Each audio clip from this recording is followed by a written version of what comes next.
Students, आज हम देखेंगे chapter 6। This is Jody's fawn. Jody's fawn मतलब कि यह जॉडी का हिरन है। ठीक है, हिरन फॉन मीन्स होता है हिरन का बच्चा। बिफोर यू रीड देखते हैं, often instead of rushing to the doctor to treat a small cut और burn we find quick effective cures using things available at home. देखिए, जब हमें खेलते कूदते घर में चोट लग जाती है या फिर हम कभी जल जाते हैं तो हम डॉक्टर के पास जाने के बजाय क्या करते हैं, घर पर ही जो चीज़ें अवेलेबल होती हैं उनसे दवाइयाँ बनाने की कोशिश करते हैं, उनसे घाव को ठीक करने की कोशिश करते हैं, है ना। हर बार हम डॉक्टर के पास नहीं जाते। Can you think of some such home remedies for. क्या आप ऐसे ही कुछ घरेलू नुस्खों के बारे में जानते हैं या सोच सकते हैं। अ कट ऑन योर नीज। यदि आपके घुटनों में चोट लग जाए तो आप क्या करेंगे। हाँ, घुटनों में चोट लग जाए तो हम क्या करेंगे, डेटॉल का यूज़ करेंगे। A burn on your arm. यदि आपके हाथ जल जाएँ तो आप क्या करोगे, हम घर में कोलगेट रहता है उसको लगा लेंगे या फिर बर्नाल लगा लेंगे। B C bee sting. यदि कोई हमें मधुमक्खी काट ले तो क्या करना चाहिए, कोई खट्टी चीज़ लगा लेना चाहिए। ठीक है, आगे देखते हैं। In this story Jody's father has been bitten by a rattle snake. देखिए, इस स्टोरी में जो है जॉडी के पिता को एक रेटल स्नैक काट लेता है। यहाँ रेटल स्नैक का मतलब है कि अमेरिका में पाया जाने वाला एक सांप होता है, उसकी प्रजाति है rattle snack.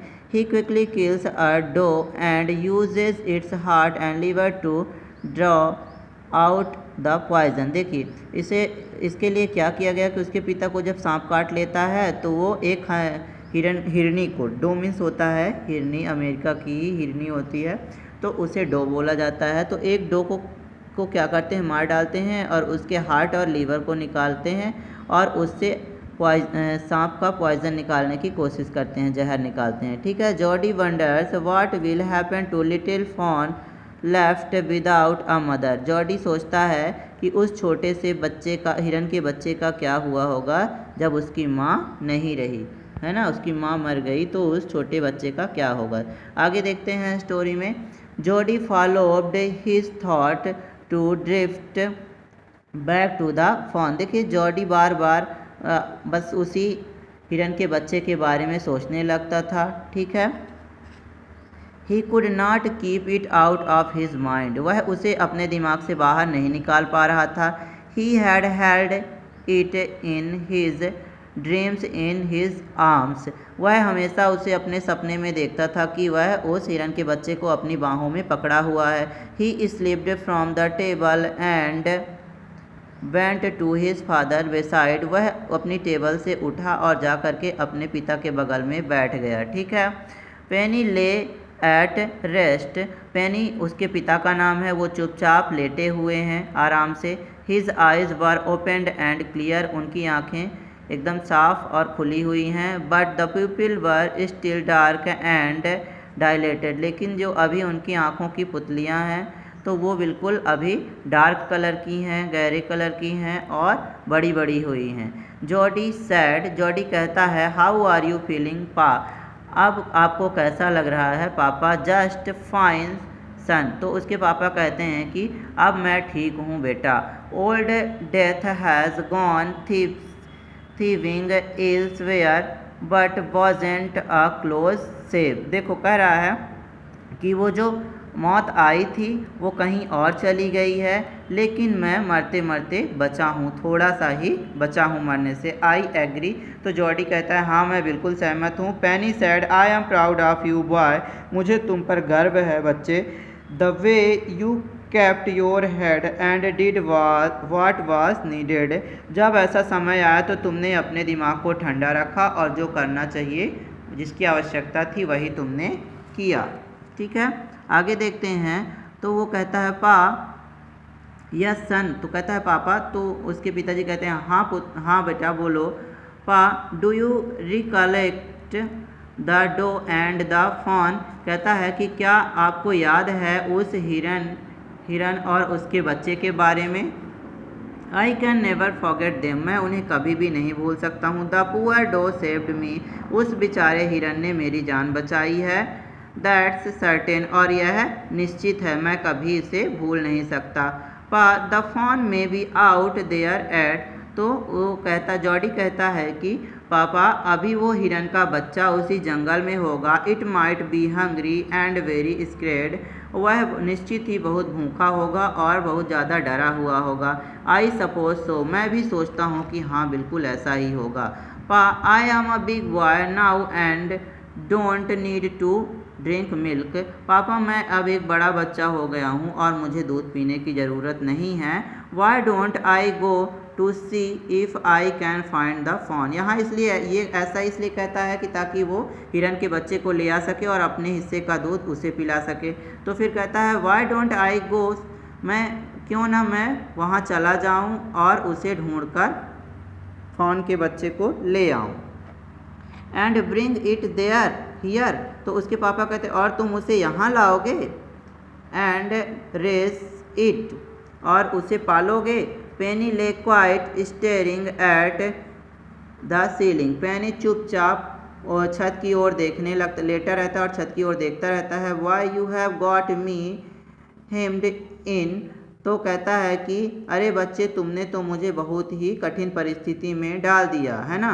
It won't take much to raise it, pa कहता है कि इट वॉन्ट, उसे पालने में हमें ज़्यादा कुछ नहीं लगेगा पापा। I will soon start it will soon start eating leaves and acorns, है ना, जल्दी ही वह पेड़ों की पत्तियाँ और बलूत के फल खाने लगेगा। You are smarter than boys of your age, उसके पापा कहते हैं कि तुम अपने उम्र के लड़कों से ज़्यादा होशियार हो गए हो। We took its mother and it wasn't to blame, है ना, कहता है कि हम लोग उसकी माँ को लाया और उसने हम पर कोई भी आरोप नहीं लगाया। Sorely it seems ungrateful to leave it to starve, निश्चित ही उसे भूखा छोड़ देना बहुत ही कृतज्ञता की बात होगी, है ना। So I can't say no to you, बेटा मैं तुम्हें ना नहीं कह सकता। I never thought I had live to see another day, है ना, कहता है कि मैं कभी सोच भी नहीं सकता था कि मैं अपना अगला दिन देख पाऊँगा, है ना, मैं बिल्कुल मर ही जाता यदि उस हिरनी ने मेरी जान नहीं बचाई होती तो। Can I ride back with Millville and C if I can find it, क्या मैं मिलविल के साथ वहाँ चला जाऊँ यदि मैं उसे ढूंढ सकता हूँ तो। टेल योर माँ आई सैड यू कैन गो, जाओ और अपनी माँ को बता दो कि मैंने तुम्हें परमिशन दे दी है जाने के लिए। He sidled back to the table and sat down, वह फिर से टेबल की ओर जाता है और जा कर के बैठ जाता है। His mother was pouring coffee for everyone, उसकी माँ सभी के लिए कॉफ़ी बना रही होती है। ही said ma pa says I can go bring back the fawn, माँ पापा ने कहा है कि मैं उस हिरन के बच्चे को लाने के लिए वापस जा सकता हूँ। She held the coffee pot in mid air, उसने अभी थोड़ा सा हवा में मतलब कॉफ़ी उड़ेली ही थी। फिर कहती है व्हाट फॉन, कौन सा हिरन का बच्चा। The fawn belonging to the doe we killed, वही हिरन का बच्चा जिस हिरन को हमने मार दिया है। We used the doe's liver to draw out the poison and save Pa, जिसका लीवर हम लोगों ने पापा का जहर निकालने के लिए यूज किया है। सी गैप्स्ड, है ना, वह आश्चर्यचकित होती है, कहती है भगवान के लिए उसे मत यहाँ लाना। वी वेल फॉर पिटी सेक, कहती है वेल फॉर पिटी सेक, भगवान के लिए उसे यहाँ मत लाना। Pa says it would be ungrateful to leave it to starve, पापा कहते हैं कि यदि उसे भूख से मरता छोड़ दिया जाए तो यह बहुत ही कृतज्ञता की बात होगी। डॉक विल्सन सैड, वहीं पर डॉक्टर रहते हैं विल्सन जो उसके पिता को देखने आए हुए रहते हैं, तो कहते हैं दैट्स राइट मैम, यह बिल्कुल सही कह रहा है ma'am. Nothing in the world comes quite free, इस संसार में कुछ भी फ्री में नहीं मिलता है। The boys right and his daddy is right, यह बच्चा बिल्कुल सही है और इसके पिताजी भी सही हैं। मिलविल सैड, मिलविल कहता है he can ride back with me, यह मेरे साथ घोड़े पर सवारी करके चलेगा। I will help him find it, और मैं उसे ढूंढने में मदद करूँगा। She get down to the pot helplessly, वह बड़ी ही असहाय होकर के चाय के बर्तन को टेबल पर रख देती है। Well if you will give it your milk we have got nothing else to feed it, कहती है कि अच्छा ठीक है, यदि तुम उसे अपना दूध पीने के लिए दे सकते हो तो ठीक है, क्योंकि हमारे पास उसके अलावा कुछ खिलाने के लिए उसको नहीं है। मिलविल सैड, मिलविल कहता है come on boy we have got to get riding, चलो बच्चे हम लोगों को अब सवारी करनी चाहिए। माँ बक्स्टर आस्क्ड एंजियसली, उसकी माँ चिंतित होते हुए कहती है you will not be gone long, बहुत दूर नहीं जाओगे, ठीक है। जेडी सैड, जेडी कहता है I will be back before dinner for sure, कहता है कि हम लोग डिनर से पहले वापस आ जाएंगे पक्का। Millville mounted his horse and pulled JDs up behind him, Millville क्या करता है, अपने घोड़े को सीधा करता है और उस जेडी को अपने पीछे बैठा लेता है। ही सैड टू मिलविल, वह मिलविल से कहता है do you think the fawns still here, क्या तुम्हें ऐसा लगता है कि अभी भी वो हिरन का बच्चा वहाँ होगा। Will you help me find him, क्या तुम उसे ढूंढने में मेरी मदद करोगे। We will find him if he is alive, कहता है कि हम उसे ढूंढ लेंगे यदि वह जिंदा होगा। How you know it's a he, तुम कैसे जानते हो कि वह एक मेल बच्चा है।